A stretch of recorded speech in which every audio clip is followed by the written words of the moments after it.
This is episode 8 of Carp Country Northwest. This is the AMA Ask Me Anything. Now, a couple weeks ago, I put up some posts in some groups, specifically around areas where I like to fish, and then I asked for comments and questions. I got some legitimate questions, and I got some hate mail and some hate comments. So we're going to read those. The first question comes from Christine from the Facebook group You Know You're From Moses Lake If.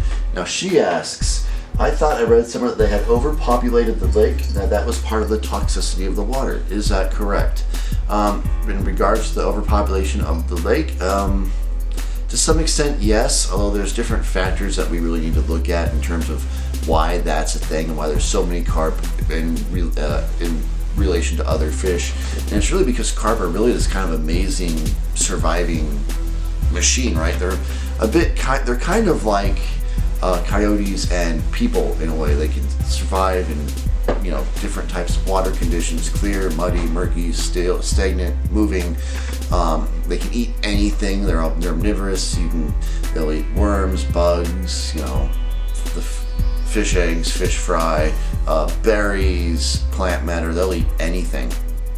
It's one of the reasons why they don't taste as good as, say, like fresh ocean run salmon or steelhead, because it's kind of like this.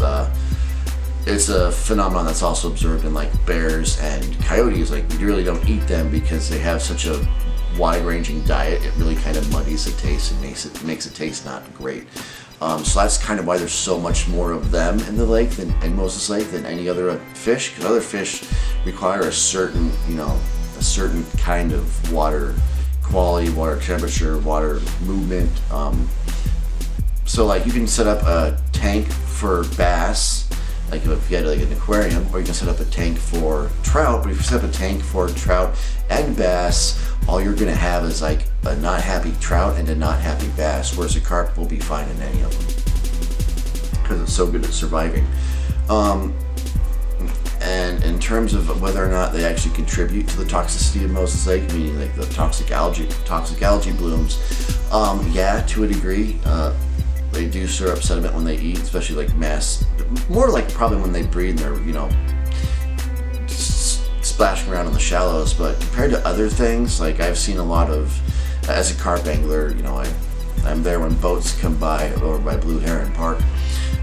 When boats and jet skis come by, I see a lot of sediment being raised up just up by the shore from the wakes of these watercraft. So yeah, it's probably minimal, but it's not like a big issue. The biggest issues that we would want to address in order to actually solve the blue-green toxic algae is you'd want to replace the fill with a bridge and get some water movement going, because right now the lake's incredibly stagnant.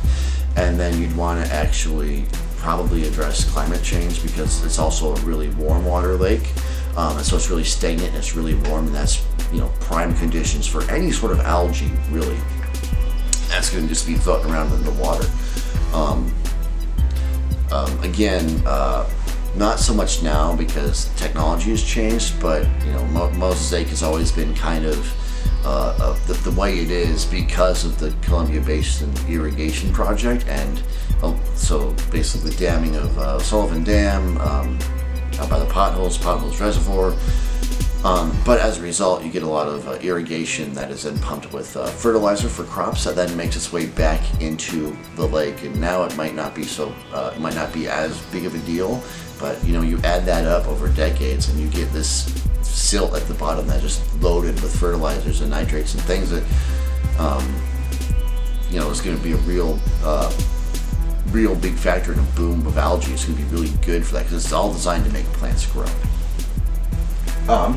The next question comes from Grant from my personal Facebook page in regards to my mirror carp. He says, what is up with that scale morphology? Well, Grant, that's actually a mutation that affects the expressions of the genes responsible for the scales, right? So you get three variations of the common carp. You get the regular common carp with all of its scales. You get mirror carp, which have those big, irregular, oddly spaced scales that often look like crescent moons. And then you get leather carps, which have basically no scales at all, or very few. I'm not sure exactly the mechanism or what genes are even involved, but I've likened it to like male pattern baldness, where you just get some people who have really thick hair, some people who have thinning hair, and then some people who are bald by the time they're 18. That's basically what it is with carp. It's just how that gene is expressed that's responsible for their scales. Dave, owner of Dave's Danglers, he makes lures for bass fishing, and then also the host of Poser Dave Outdoors, says, as a longtime friend of yours, I've always wondered, but have never asked, what started your love of carp? It's funny, carp were always kind of, presented as the thing that always took your bait when you were trying to catch something else. And it was always something that everybody complained about catching because they caught them all the time. I never caught one, ever. So I was, I'm like, I'm going to catch one and see what it's like. So last year I bought a 3-pack of Wicked Carp boilies. I bought strawberry, a type of worm flavor, and then pineapple ice cream. And at this point I was, didn't really have any clue what I was doing. So I knew I needed hair rigs. So I got pre-made hair rigs. And I put that on there, and I would fish, and I would, try to catch them, and I couldn't catch any. I caught one on all of 2019, my first carp ever. There's a video of it that I'm not going to share because it involves me making embarrassing noises in my excitement. But it was out at Dave's Pond, as I like to call it. It's where I did my shot my night fishing video, and I got it with my friend Rob and kayaking. We were fishing for bass that morning, bass and panfish, and we didn't catch anything. Rob caught like a perch. That was the only fish we caught all morning out in the kayak. So I get in there, get my kayak ready to go. I'm driving, and at the time I had an old bait casting reel that I had set up with a hair rig. I'm driving down this road that runs alongside this shallow canal. This is about May, and I saw this carp that was feeding. So I slam on the brakes, get out, and I, throw this fresh strawberry boilie in, miss my mark, reel it in, throw it in, and then this fish comes over, and there's this cloud of silt, which is very quickly gone, and I go, oh, I missed it, so I go to reel it in, and boom, I accidentally set the hook, and this fish is just going off. And ever since that fight, which is probably the greatest freshwater fight I've had, especially in the Pacific Northwest, the only one that really matches is at one point when I was a kid, I caught a northern pike. I snagged it, I foul hooked it, and that one also fought hard. That's the only thing that's ever actually matched it. And ever since then, I've been kind of hooked, and it's been kind of this quest for this fish that I now am like absolutely in love with. I absolutely love the way they look, the coloration, the scale patterns, the scale variation. I love how hard they fight. I love how hard they are to catch with an actual proper line and hook. They're even harder to catch when you stop them with a fly rod, which I still haven't really done. I had one and I lost it. They're incredibly intelligent. Their mouths are super cool. They're this amazing fish that in a lot of ways I think kind of mirrors us, as I mentioned, when they kind of like how they can survive in different environments, and they can eat different things, and they're very intelligent for a fish. It's this kind of like this sacred fish to me, where it's like this is like the fish I am most passionate about, and it's a non-native fish, so it gets a lot of hate. And it's used as a scapegoat, mostly because there are bad species of carp, notably Asian carp and then big head carp. But common carp aren't that bad. They don't do what people say they do. And my thesis, which I am slowly but surely working on, is on a species of non-native whiptail lizards, which are also near Moses Lake. So I have a lot of experience, and I've done a lot of research in like the effects of non-native species, and it's not always necessarily a bad thing. They can be good, but it depends on the context, and it depends on, most of all, the environment to which they're introduced. Species like, carp and also the whiptails, they tend to do a lot better when it's a disturbed habitat where native species don't have the strongholds they once did, and there's open niches. So that's kind of why I'm in love with this fish, because it's so cool, it's so up my alley, and it's a real challenge. Is it still filming? Yes. He also Dave also adds, I would like to add that you, sir, are a true fisherman. I have never seen anyone in my life care about the fish and sport as much as you yourself at our level. I applaud you.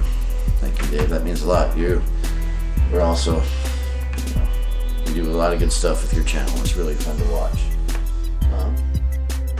Bob asks, I know there are a number of different kinds of carp. What kind do we have in Moses Lake, and is it the kind that people could eat with the right recipe? We have common carp. That's the only carp as far as I know. And yeah, you can eat these. He continues, I heard a restaurant in the Midwest has them on the menu. They deep fry theirs. Are there other ways to prepare them? I know people bring them back home and store them in some kind of tub to allow them to clean out their inside of mud and other things. Is that something you should always do? So I know there's a couple different recipes. If you go to Cats and Carp, there's a catch and cook carp video where the host Luke actually has a friend of his from Asia actually make like a home cooked like carp meal that he made in his home country, and apparently it's really good. It's kind of like a stir fry rice thing. I heard it's really good smoked. It's really good smoked. Actually, before tilapia was kind of a big farm fish, that all used to be carp because it was so easy to raise. I've heard that people often put them in tubs of water to let them kind of filter through their system and kind of clean out their system. Not for carp, but for catfish, I have heard that if you actually soak the fillets in milk, it tastes a lot better and gets rid of that muddy flavor. So that might be something that you should also try. That might also be really beneficial. I've never eaten one. I keep telling myself I'll try, but I'm too much of a wuss to really kill my favorite fish and eat it. Maybe next year. We'll see. Linda from the same Facebook group says, since you're asking for questions, this one's legitimate. What do you do with your catch? I let them go. Mostly because as somebody who's worked with non-native species, all the warm water game fish we have, and a few of the, and at least one of the cold water, I'm looking at you, walleye, they're non-native. The closest one to us is actually walleye, which the end of its natural range is actually in Montana. So these crappie, bluegill, pumpkin seed, largemouth bass, smallmouth bass, rock bass, walleye, catfish, all the catfish, they're not native to Washington, so they have just as much reason to be here as carp, and it really bugs me on like a fundamental level that you would say, oh, carp have to go because they're bad, but these other fish can stay. And like bass are a voracious predator. I've read that some academic papers that they correlate with bullfrogs, which are another hugely invasive species. Of course, bear in mind, invasive is a legal term. I'll get into that later. They'll eat anything, and they're kind of kept as a game species because they're popular. They're a popular sport fish, so they bring in revenue. So on the one hand, that you'd say, oh, well, carp are causing damage to the ecosystem, they gotta go, but this voracious predator, it can stay because people like to fish for it. That seems like inherently extremely intellectually dishonest to me. You either care about the native ecosystem or you don't. If you're going to say one species can stay because it brings in profit, then you've kind of given up whatever moral high ground you think you might have had. It's not much of a moral high ground if you're going to say oh, it can stay if it turns a profit, if it's not paying. Last one. Oh no, sorry, that is the last one. Oh, all right, now for the hate mail portion of our show. First one, just don't put them back after you catch them. No, I'm not going to. Yeah, like I said, they have every right to be there as any other non-native game fish. And if you're gonna put bass back, yeah, it's not really fair to not put carp back. Also, what do you think bass eat? Like if carp produce a lot of offspring, and a lot of that's gonna be eaten up by bass and walleye. That's why we get it's the big bass that we do. Please get them out of the lake and leave them on the bank as much as you want. Get them way down numbers, then maintain them and boost bass numbers. First of all, as I mentioned, bass are non-native, so that doesn't make much sense to get rid of a non-native so that another non-native can do better. If you want to get them way down in numbers, that requires you to actually address the ecosystem as a whole, because after all, they you know, there's a lot of them. You know, they're doing a lot better than other fish. Not necessarily because they're out competing, but because they can just do better. Which I guess is a form of out competing, but you know, so that's actually a more complicated issue I'm going to get into. In terms of leaving them on the bank, I know a lot of people who just catch them and leave them on the bank basically to suffocate. That's incredibly cruel and incredibly callous to treat an animal. I'm a firm believer that you can fairly judge a person by how they treat things that they see as harmful. And if they use that, like people who dislike carp, as a chance to basically engage in what would otherwise be considered animal cruelty. Like if you took, like, say, a cat or a dog or a hamster or a bird or any vertebrate that lives on land that cannot breathe underwater, and you were to hold it underwater until it drowned, most people in most cases would say that's extremely callous, extremely stressful, and say it's abuse of the animal. And if you throw a fish on a bank where it can't breathe and it can't get to the water, that is fundamentally and philosophically and ethically really no different than, you know, holding a cat or a dog or a bird underwater until it drowns. And that's incredibly cruel. It's incredibly callous. It's incredibly mean. It's a waste of what is technically classified as a food fish. And for people like me who view carp as this incredibly beautiful, amazing fish, it really kind of gets us in our heart and soul to see our favorite animal just dead by piles, knowing that they were just dumped there when they were still alive. It'd be like if you're a bass fisherman, if you start coming across piles of just dead large amounts or dead small amounts, you know, you'd feel that like this is a fish that you're passionate about, and you would feel that kind of pain, you know, that you now can't catch these fish. You know, it's incredibly cruel. So please, I'm just asking you, don't do that to these fish. They don't deserve it. Nothing deserves to go like that. She says they're bad, and so is the condition of the lake. She says, quote, they stir up toxic shit from the bottom, eat new growth, and give us all this green algae bloom that I gotta rinse off my bass boat every damn time. Eliminate them, unquote. Again, the lake is bad. It's bad ecosystem-wise, quote unquote, because of a bunch of different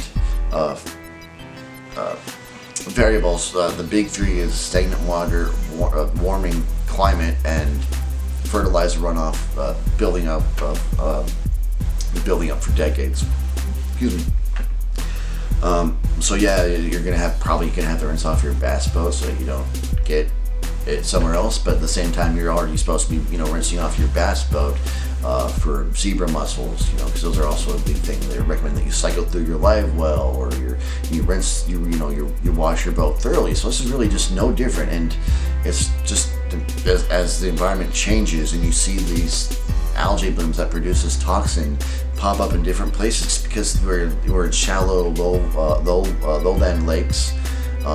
It's going to be, you know, something that we just have to do. It's going to be like zebra mussels. And, you know, for the privilege to actually go out on a boat and fish for bass all day, I don't see that as, I fail to see how that's this big, you know, big concession on anyone's part. Like, it's something you should be doing already. At the very least, like, your boat's in good shape. Like, I don't own a boat, But I'd imagine like if you never washed it, it'd be like a car. Eventually, it's gonna start. The old paint's gonna peel. It's gonna get run down because you're not taking care of it. You think that'd just be something that you would do because you love your boat. So I'm afraid I don't see why that's the big issue.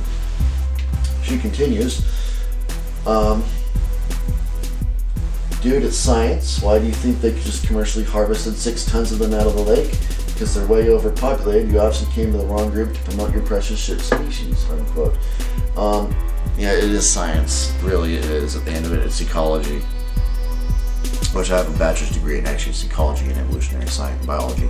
I'm working on a thesis which actually deals with non-native lizards just outside of Moses Lake. So I've spent a lot of time reading about non-native and invasives. I've spent a lot of time formulating opinions, writing up essays and theses and book reports and having to give presentations. I've, talked to people on a regional and national scale about this kind of stuff. So when I have my opinion's sake, it's not that big of an issue. It's coming from this basis of I've spent a lot of time thinking about and dealing with non-native animals in what we call novel environments. Where when it's things like I have to rinse off my bass boat, or you're harmful or whatever, or they stir up quote unquote toxic shit. That's kind of boilerplate. Because when they stir up toxic stuff, yeah, if they root through it, they do, but it's not going to be that much. Other fish rooting through like catfish, suckerfish, nesting fish like bass, panfish. They're all going to be stirring up silt as well. And the only reason that is a particular issue is because, again, the silt is so laden with fertilizers from these decades of farming, because it's the entire reason Moses Lake is as big as it is and as deep as it is because it's the Columbia Basin irrigation project, which just so that you can irrigate the fields, and the water gets pumped full of fertilizer to save time, and then it runs down in the lake, and then you have this thing that helps plants grow, and that works for algae too. And it's not because the farmers are bad. It's because it's just this natural consequence that nobody really saw coming until it was too late, because that's kind of how these things play out. That's the big issue. It's not carp. She then says, I can't take my dog swimming or go swimming myself without risking someone's life. Toxic blue-green algae, dude. Look it up. Again, that's going to depend on the LD50, which is the amount of lethal. The dosage, which is lethal to 50% of the test subject. So usually it's like 50 minus out of 100, right? And it's basically mass to grams or grams to mass. So it's how much of that toxic algae would you need to actually kill me for being like 230 pounds, 6'6", 7, something height, man, right? So you have to actually get that proper dosage. Anything less than that's actually fatal. And again, this means that you actually have to actually ingest it, which is more likely for dogs, because dogs just kind of drink from water when they're thirsty. It's going to be a lot harder for people, because even if you go swimming and you accidentally take a gulp of water, it depends on how big you are. Like if you're an adult, you take a gulp of water, you might get sick, I'd imagine, but I don't think it's going to kill you, because I don't know what the LD50 is, but that's what it depends on. This was kind of a debate, and I brought up that, one, carp are the premier freshwater sport fish across Europe and England, and that, bass, being non-native, are voracious predators that will eat anything that can fit in their mouth. She responds with, and yeah, bass are voracious predators and a nationally recognized sport fish. Take your nasty ass carp out of my lake. Again, we kind of see the intellectual dishonesty with this kind of knee-jerk reaction to people who just aren't familiar with carp. We've got to get rid of carp because it's bad for the environment, but bass are, by their own admission, a voracious, mesopredator, so mid-level predator if you include things like, ospreys and eagles and such. But for some reason that's okay. If they eat is whatever they can get in their mouths, that's okay because they're a nationally recognized sport fish. But then say, oh, it doesn't matter if carp are a sport fish all across Europe that are extremely popular because they're bad, right? If you're going to say that bass are a recognized sport fish and everybody likes them, then you have to kind of go with that for carp, right? It's basically the special pleading where where this applies to everything except for the thing I want, right? And for the record, I don't have a problem with bass or walleye or anything else being there. Part of my position as a trained ecologist is that we need to save like native ecosystems and species where we can, when we can, but we also need to realize that there are situations or environments that we create where it's just not going to be beneficial or plausible to really have a healthy population of those fish, either because it's not the right habitat and they're habitat specialists, or there's a non-native species that we can't get rid of. And so that if you want to bring in species to fill in that niche, that's perfectly fine. That's something we're going to have to actually kind of deal with as we go forward in time, especially if we fail to actually properly and significantly address climate change, which is just going to, naturally mess with the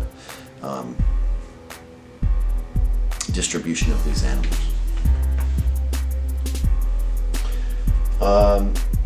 Another comment, I forgot who wrote this, but I don't give a flying carp about this fish.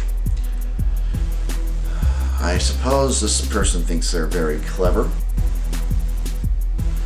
because they've secretly kind of implied they don't give a flying crap about this fish. However, this is neither funny nor clever. Finally, Bray from that same group says he shoots them with his .22 banana clip in the shallows and potholes and buries them in the sand. Just don't. You're ruining a game. You're ruining a sport fish that, me and people like me go out there for fun. Would you like the people do that to bass or walleye? I would imagine you wouldn't, so please don't. I'm just asking you, please. Please don't.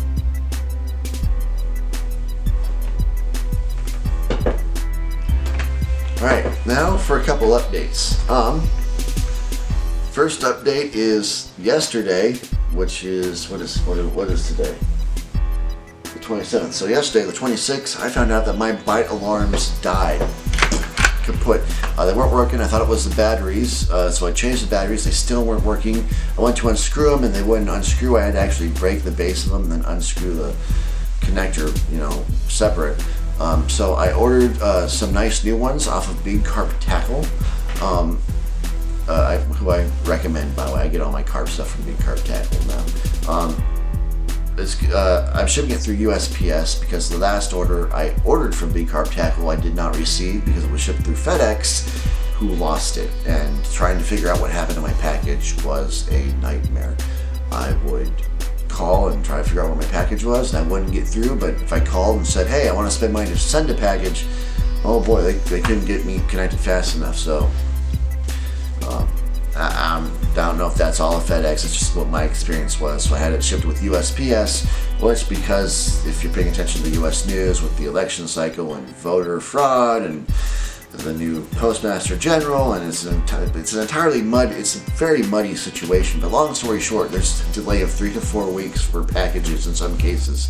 There's reports of like animals dying in the mail, like pets and stuff, feeder animals. So I ordered some new bite alarms, and I'm not sure when they're going to get here. So the next couple videos, not sure what they're going to be. Probably fly fishing. I'm not great at fly fishing, but I'm going to try and do that. Go to some shallow areas. I heard I heard some spots where there might be some that I might be able to actually fly fish for. Notably Pond 1 and then out by Dave's Pond. That little canal there. So that's what's going to be coming down the pipe as far as videos are concerned.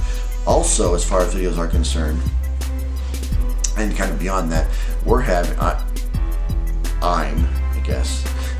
am throwing a Carp September social. So on the last weekend of, the last Saturday of September, we're going to be meeting at Conley Park in Moses Lake from about 6 or 7 to about 7 or 8. Bring your carp gear. That's where we went fishing last. It's a good spot. There's grass. There's picnic areas. We're gonna have a barbecue potluck. So I'm gonna hopefully be able to make some apple cobbler, cinnamon apple cobbler. We're gonna, I think a friend was talking about bringing stuff for tacos, maybe burgers. I'm not sure yet, but what we want people to do is we want people to bring like store-bought things, like maybe chips, drinks, mostly just because it's, because of COVID. We want to make sure everybody's safe, so we want to keep things as sterile as possible. And speaking of COVID, yes, there will be masks required, especially when you're around the communal food and you're getting yourself served up, because we don't want to, get somebody sick by mistake. I feel horrible about that. If you're fishing and you're kind of, outside of 5 feet from other people, or outside, you don't really need masks. But if you're going to be close to somebody, basically within arm's distance for more than a couple minutes, then definitely you need masks. Masks are required and recommended, just so that we're safe. And again, just public health. We don't want this to be like it. We don't want to make people sick and then have to apologize. But we want people to have fun. We want people to bring people who may not have caught carp before, so they can hopefully catch some. And we want to have a good time. So I'll be posting more about that as it gets closer. Other updates. Yeah. As far as the season goes, as far as Carp Country Northwest videos, I should be finishing up about end of October. I'm planning a Halloween special, which I will not spoil for you guys, but that should be the last regular episode until May of next year, 2021. We'll still do, unboxing videos and videos here and there, but every other Saturday, or every 15th and 30th. That's really from May through October, or April through October. Sorry, hiccups. So that's that. So we have about 4 more episodes where I'm not sure what we're gonna do unless I get those vital arms.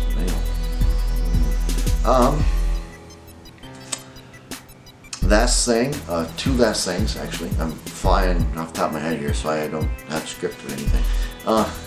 If you haven't, go over to Facebook and check out the group Washington State Carp Fishing. It's kind of like Patreon, except you don't have to give me any money. It's a community where I actually release the videos early, about anywhere from a week to a day early, before it's released on YouTube.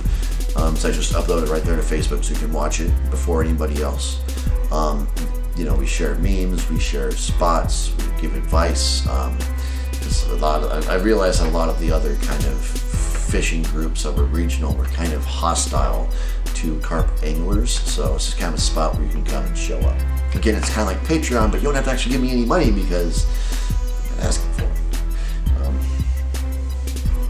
And there's something else. What else was I gonna say? Oh yes, the giveaway. We are at 52 likes on Facebook, which that's for the actual fishing trip. So if we get that done in time for the September social, we'd actually win a spot to come meet some food and go fishing and meet some cool people. We only have 20 subscribers on YouTube, so let's get that up. Let's get that up. And then that's the Dave's Dangler, which I shared a picture on the Facebook page. It's really cool. So that's that. That's the Ask Me Anything. That's the updates. That's the hate mail. Which really isn't hate mail. It's more just people who don't understand carp, because let's face it, carp are kind of maligned in this country, and it's really not anybody's fault that they don't like them. It's just kind of sad. It's coincidence, really. That being said, yeah, I will see you guys next time. Go ahead and head over to the Facebook group, join up, give the channel a subscribe, give the Facebook page a like, and yeah. Oh, yeah, quick question. Do you guys think it is too Hollywood of me to change my YouTube and Facebook handle to Red Lastcast? Is that too Hollywoody? I think that's too Hollywoody. Such a good name, though. I don't know. Let me know what you think in the comments. Tight lines.